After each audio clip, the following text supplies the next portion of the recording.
Hello, good morning. So the topic of today's video, the question I'm asking is, do you trust yourself? And if you don't, or if you feel like you could get better at it, I have some tips today on how you could get better at it. So last year, hey Tanya, last year in 2018, I realized I had a problem.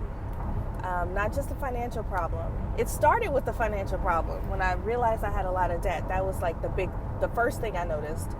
And then as I started working through that, I started doing a lot of personal development. Hi, Diane. And I realized that I had a problem that was bigger than a financial problem. It was a whole life problem. Almost literally a whole life problem. But I realized that I had a mood disorder my entire life, ever since puberty. When the hormones kicked in, the depression kicked in. And I realized that a big part of my problem was that I had been asking other people to tell me what to do my entire life. And we all do this. We have an idea, and before we act on our idea, we have to ask our friends. We have to run it by our significant other. We have to talk to our mom. We have to talk to our cousins, our aunts. We're all over the place asking everybody what they think about our idea. And it's really an indication that you don't trust yourself. And so in 2018, about this time last year actually, when I realized this, it was such an eye-opening experience, because when it started with the financials, and I realized that some of the financial mistakes that I made were from asking people what they thought about what I should do financially, and getting that advice and going with that advice and it not being the right thing for me. And so what I noticed was, you know how you go, if I had followed my first mind, and it's like you knew what the answer was that you should have done, but instead you let somebody else make the decision for you. And what I noticed was I couldn't get angry about that. Like, I couldn't get angry because I had taken the advice or not followed my first mind and taken someone else's advice. Or I just wholeheartedly gave the power over to someone else. Like I can't say we because I was single at the time. I gave the power of my financial planning over to a professional financial planner, thinking that he was going to act in my best interest. Well, I'll tell you this, no one is going to act in your best interest. No one. Even the ones who love you the most, they're not going to act in your best interest because they are not you. Like, they don't know your own specific goals and desires and thoughts and feelings, even if they're the closest person to you, even if they're your husband or your mom or your dad. They're not going to be able to answer the question that you have from your perspective. No one can, only you. And so what happens is even the most well-meaning people end up giving you advice from their point of view in a way that tells you what is best for them. You know what I mean? It's like if you go to buy a car, you go to a car dealership and you're asking, is this the right car for me? Well, they're going to show you the right car for them to sell to you, because they don't know what your life is like. They don't know what your commute. You can sit there all day and explain to them your whole life. They're going to filter through their own experiences, and they're only going to be able to advise you for what's best for them. And not saying that people are bad people, it's just there's no other way to do it. If a friend is coming to you asking for your advice, you can't step into their shoes and give them advice based on their feelings and thoughts. No, you give them advice based on what's happened to you in the past. You say, well, girl, this happened to me and that wasn't good and you shouldn't do this, or he's not good for you because he reminds me of my ex. Like, you're not going to be able to tell them what's best for them from their point of view. It's impossible. So when you give your power away and you let someone else judge your thoughts or your questions or your ideas or your feelings, you actually super sell yourself short. Because what I learned, so I'll take you back to last year. So first it was a financial decision. I was like, holy crap, I wish I had follow my first mind on a lot of these things. And then it became other decisions in my whole life. So I realized that at the time when I started to feel down and feel sad and feel depressed, I was still a preteen. I was still like 11, 12 years old. And a lot of that was I had no control over my environment. Not that I wanted to, because I certainly was not self-sufficient at 11 years old, but I didn't have control over my environment. And so I couldn't make decisions for myself that affected my well-being. And if you're in that position, it's a bad feeling, right? And as I was growing up, that became a habit of accepting. I would accept the pattern of behaviors. I would accept like being in a position of powerlessness. I accepted the fact that I was not in control of my environment, and by the time I was in control of my environment, I'd already built up a habit in my mind of not being in control. So I just gave my decisions over to everyone else, like whomever, it was convenient for. I even remember asking my mom this, and she remembers it too. I told her, I said, I can't remember how old I was. Maybe I was like 16 or 17. And I was like, well, I'm 17 or maybe I was 20. Who knows? It was like, I'm 20 and this is my first time being 20. You have been 20 before. So I want you to tell me what you think is best for me to do, and I'll do it. And I was serious. And I got the exact wrong answer that I should have ever gotten in life. And that was, okay, and I was obedient like a puppy. And I did, I filtered all my decisions through what my mother, thought was a good idea. And I would always run it by her. Do you think, it was all kinds of stuff. Like, everything. And it's not that her advice was bad, but her advice was advice for her. Her advice was based on her experiences, which is what I was asking for. But what I should have been doing is making decisions based on my experiences, because what happens is you make mistakes, and that's what I was trying to avoid. I was terribly afraid of making a mistake, so I wanted to use someone else's wisdom to inform my decisions, which is wrong, absolutely wrong. I needed to make my own mistakes, because in life, no matter what you do, you're going to make mistakes. And so what happened was I made mistakes, but they weren't my mistakes. I made mistakes based on letting someone else decide for me what I would do. And so when it came, it turned out successful, it was great. If it turned out bad, I felt like it wasn't my choice and it turned out bad. You know what I mean? Like, I don't know how to explain it, but I don't want to say I was mad at her, because I feel like I want to say like I was upset because she made the wrong choice for me. But that's not how I feel, because I don't feel like any negative emotions about it anymore. I more feel like I wish I had made my own. This is what it is. I wish I had made my own decision. That way, if it turned out badly, it would have been my decision to be bad. You know what I mean? Like, nothing is going to be 100% working out right all the time. You're going to make mistakes. Some things are going to turn out wrong. It's going to be the wrong choice. But what you want is that wrong choice to be your wrong choice. You don't want to make a wrong choice that was somebody else's wrong choice, and now it's like you have resentment or anger or some sort of negative feelings because of a decision that was made that wasn't your decision. If you feel powerless, that's how you feel. I just felt powerless. Like, I've dug myself into this hole, but it was based on a bunch of choices that were not my own. And it wasn't all my mom. It was like other, I'd be in relationships, and I would delegate the decision making to someone else who was not as smart as me. Because let me tell you, and I'm learning this more and more as I get deeper and deeper into mindfulness. I'm learning how much more powerful and intelligent women are. I know that's like messed up to say, but seriously, do not delegate your decisions to men, because men are not as intuitive as women. They're their intuition, that still small voice that tells us, something feels good or if something feels creepy, is not as tuned in as a woman's intuition. And that is why we've always heard about women's intuition, right? But now it's like, I'm looking at it in a whole new way. I'm like, seriously, like, it's a whole thing. You cannot let a man like make a choice for something that's important to you.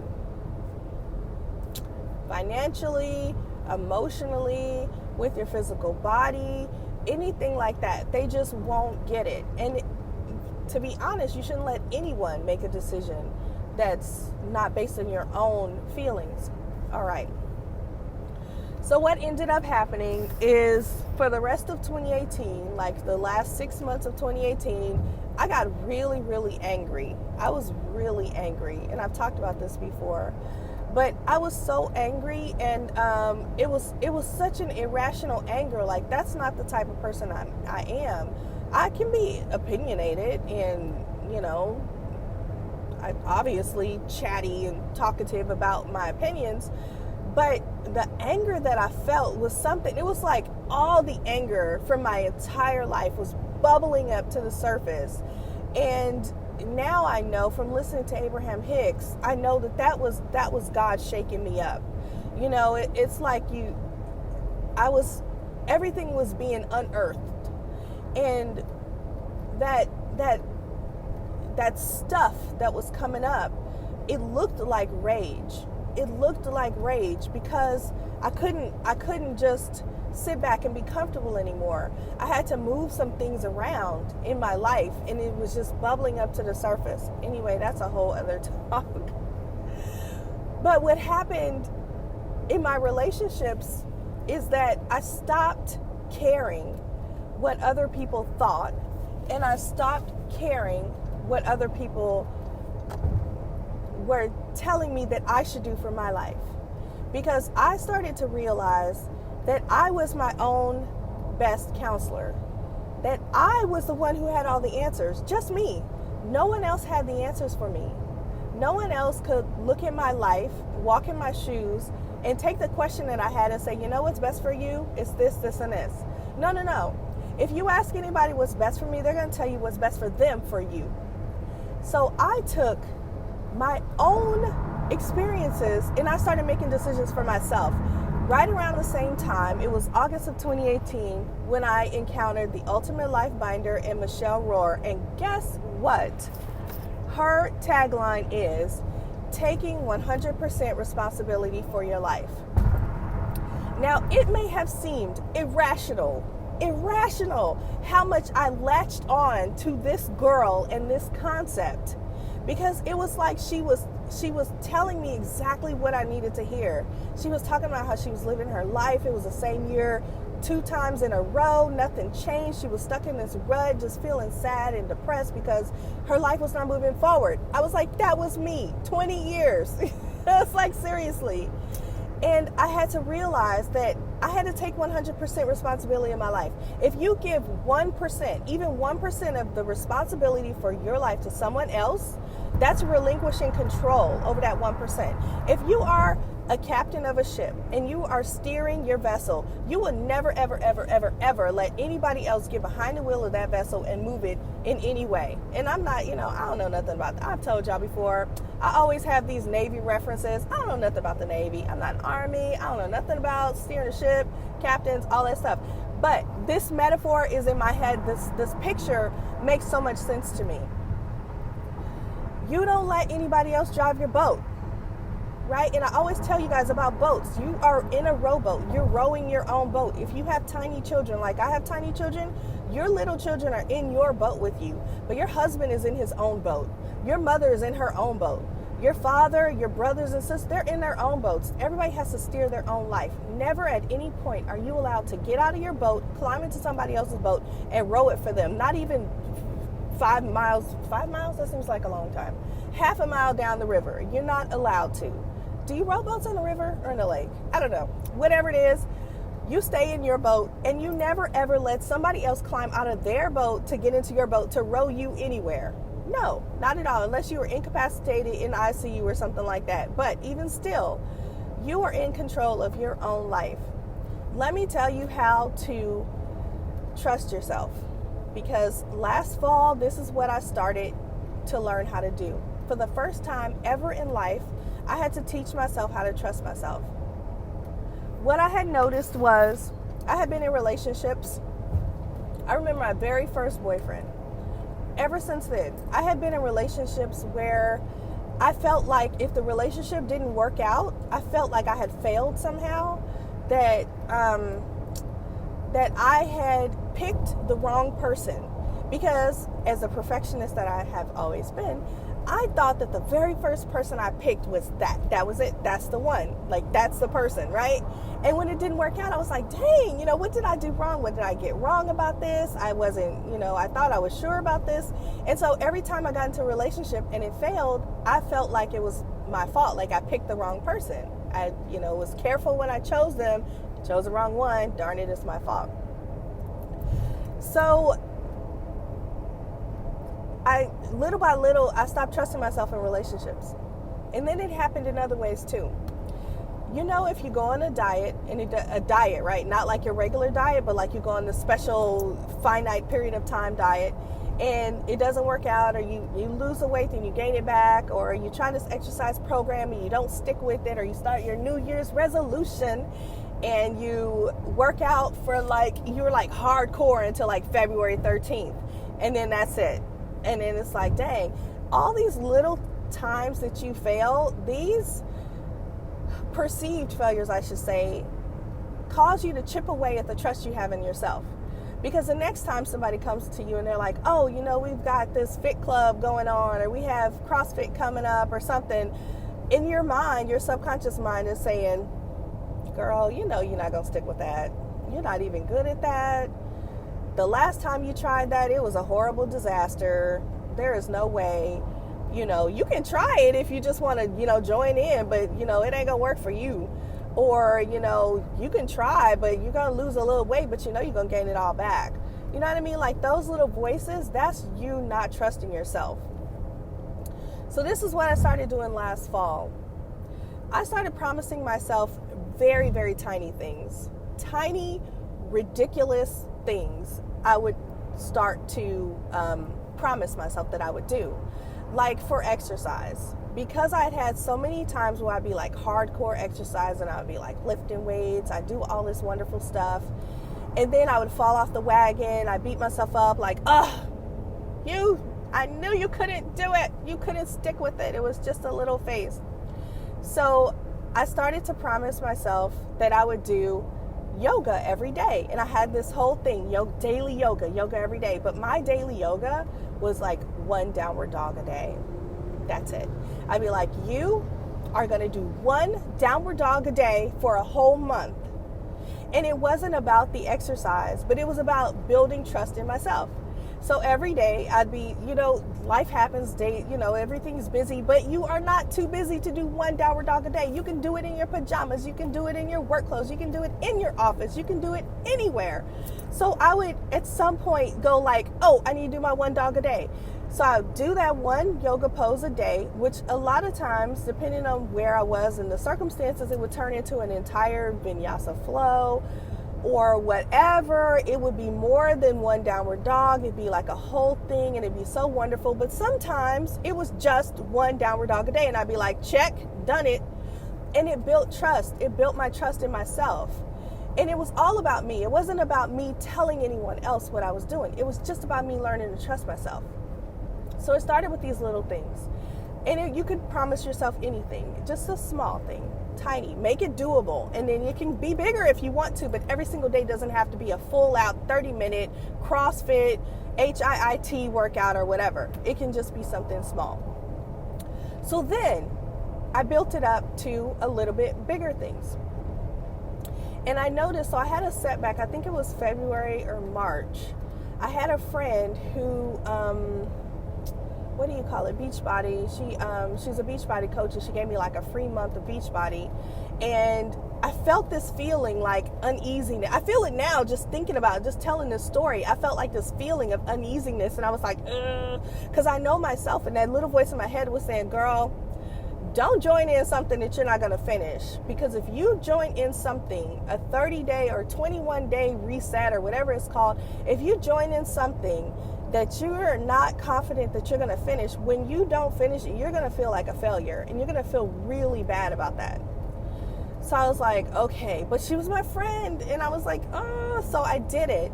And I think the first workout I did, and it was one of those, put on your workout clothes, exercise for 30 minutes, come back, and so it was like a whole thing I had to carve time out of my day for.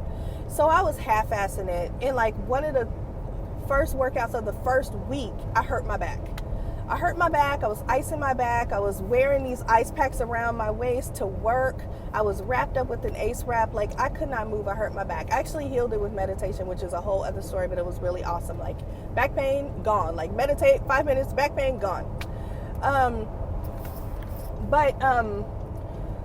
It really tore me down, and it set me all the way back. Like, gone was the 1 downward dog a day thing. Gone was everything. Gone was my confidence. Gone was my feeling that I was invincible. Gone was all of that, because I did something that went against I knew I shouldn't have done it. I went against that feeling, and then I just tore down all the progress I had made. So that was an important lesson. So even when you make mistakes like that, those are important lessons. It tells you, like, hey, you remember that feeling you got in your stomach? If you're getting that again, just go the other way. So I had to learn that. I had to learn it the hard way, but my back is fine. So I started to realize that, and this is what I want you guys to take home, okay? Your brain is like Google. Every single thing that you need to know is already in your head. We are hardwired. I'm getting goosebumps. So we are hardwired with all the information that we need. And we have such a connection to the creator of the universe that if we need to know something else, all we have to do is ask. I literally ask my Google brain, like I say, Google brain, because I used to say ocean. I used to just say ocean, and that was my idea of a higher consciousness, because I love the ocean. I'm just a water baby like that. But I used to say, tell me yada yada yada, and it'll come up. Try it today, please. I want you to try it, because there's no way that I could explain it that you would understand, except that if you try it. It's like an apple. I can't tell you what an apple tastes like. I can say, taste and see what this tastes like, and then you taste like, oh yeah, it's indescribable. It's apple. It's an apple. It's indescribable. This is what you should do. The next time you're looking for something, remember the idea that you cannot find something that you perceive is lost. We were selling our house, and I needed some of the closing papers from like 9 years ago when the house was sold to us, and she needed the survey documents and all this stuff. We've moved twice. I don't know where the heck those papers are, right? So I searched in all the usual places. I searched in the places where I keep important documents, and I couldn't find it, and I stopped before I got panicky, and I said, you know what? I cannot find something that I perceive as lost. So these papers are not lost. They are in this house somewhere. I just don't know where they are. I said, brain, ocean, Google brain, tell me where the papers are. And then I proceeded to make myself something to drink. Got my apple juice. I said, you know what? There's a red box near my shredder. Let me go see if they're in there. Lo and behold, that's where the papers were. Literally 3 minutes later, I just went directly to it. This happened the other day. We were at my parents' house, me and the twins, and my daughter, we were trying to leave because I picked them up from school, I picked them up from my parents' house after they get home from school. We were trying to leave, and my daughter had some toy or something, I think her nail polish, and she couldn't find it, and we were trying to leave, and she was, she's 3, she's hilarious, just going crazy. I can't find my nail polish. So I was like, oh my gosh. I said, Gracie, you cannot find, I talk to them like this, because why not? I said, you cannot find something that you perceive as lost. Take a deep breath, breathe in, breathe out, ask your brain, where is your nail polish? And so she doesn't, Jude always, he goes, like if I tell him breathe in, breathe out, he'll do that. Grace is just like, no, like she won't stand for it. But when I told her to do that, I said, look under the bed. And that was it was in that conversation that breathe in, breathe out, ask yourself where it is. And then I said, look under the bed. She looked under the bed, there's the nail polish. This is becoming a way of life for me. Like, this is becoming normal, that I just trust my own gut. I trust my brain. So I filter everything through this, my feelings. You have to trust your feelings. We're always taught a lot of times in church, sometimes just at home, you can't trust your feelings. Your heart is more deceptive than everything. Your heart is going to deceive you. You can't trust it.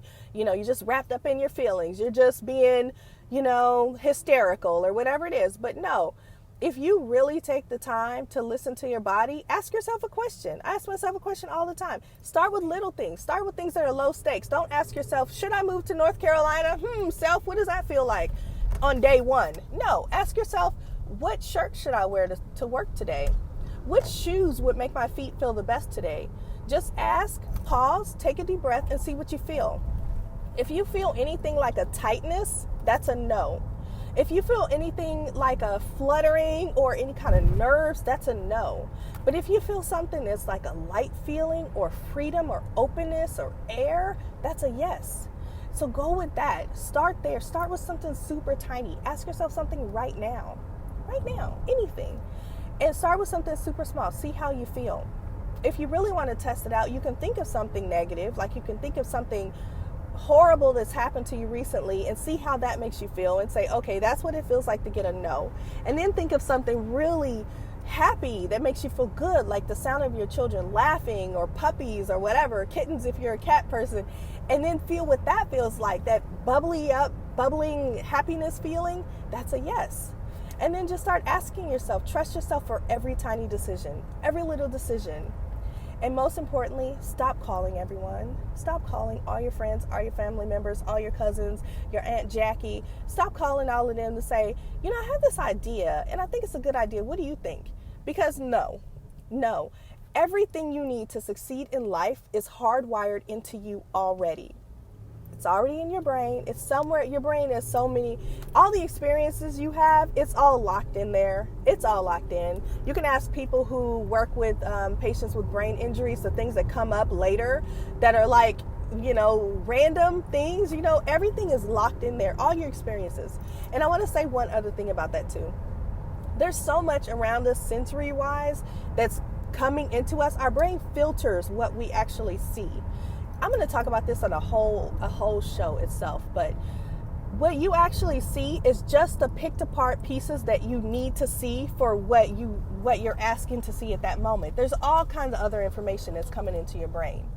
So when you ask your brain something that you want to know, that you need in that moment, it's already in there. Like, apparently my mind, whether I saw it or not, saw my daughter's nail polish roll under the bed. I didn't see her nail polish roll under the bed. I didn't know her nail polish was under the bed. I didn't even see her playing over there near their bed. But when I asked myself where her nail polish was, I got the answer, under the bed, and it was under the bed right then. And I said, look right there. She looked and it was under there. The bed covers were covering it up. I didn't see it, but it was under there. So apparently we see more than we consciously see. And it's such a strange phenomenon. But this is not spooky. It's not witchcraft. It's not magic. It's just your brain is hardwired for your success. So ask yourself what you need to do to succeed. That's it. Don't ask everybody else. Nobody else knows. They're going to tell you what's better for them. Okay, so I'm at work just 22 minutes late. Yes, that is my life. I try. So let me know. I really want to know in the comments, like, when you try this. I always ask people to tell me stuff if it works, because I'm just always, every day I'm here spewing randomness, and I'm like, just try and tell me if it works. You're my experiment. It works on me. It works on people I tell to do it, but I'm telling you to do it. Tell me if it works. Nobody ever tells me it works. Diane always tells me what that it works, what she's doing, but other people don't tell me if it works. So try it, even if it's something tiny. Try it. Tell me if it works. Tell me about how much you trust yourself. Do you trust yourself? Do you put your decisions in other people's hands? Do you let everyone run your life, or do you do it yourself? And what kind of results you get from that? And if you let other people run your life, just know that that's totally fine. I did that for like 40 years. That's totally fine. You can start today on taking back your own power. That's life. All right. So thank you everybody for watching. If you want to talk to me, you know where I am. I'm always here. I'm here every weekday, usually 7:45. Today a little bit later than that. And I'll see you soon.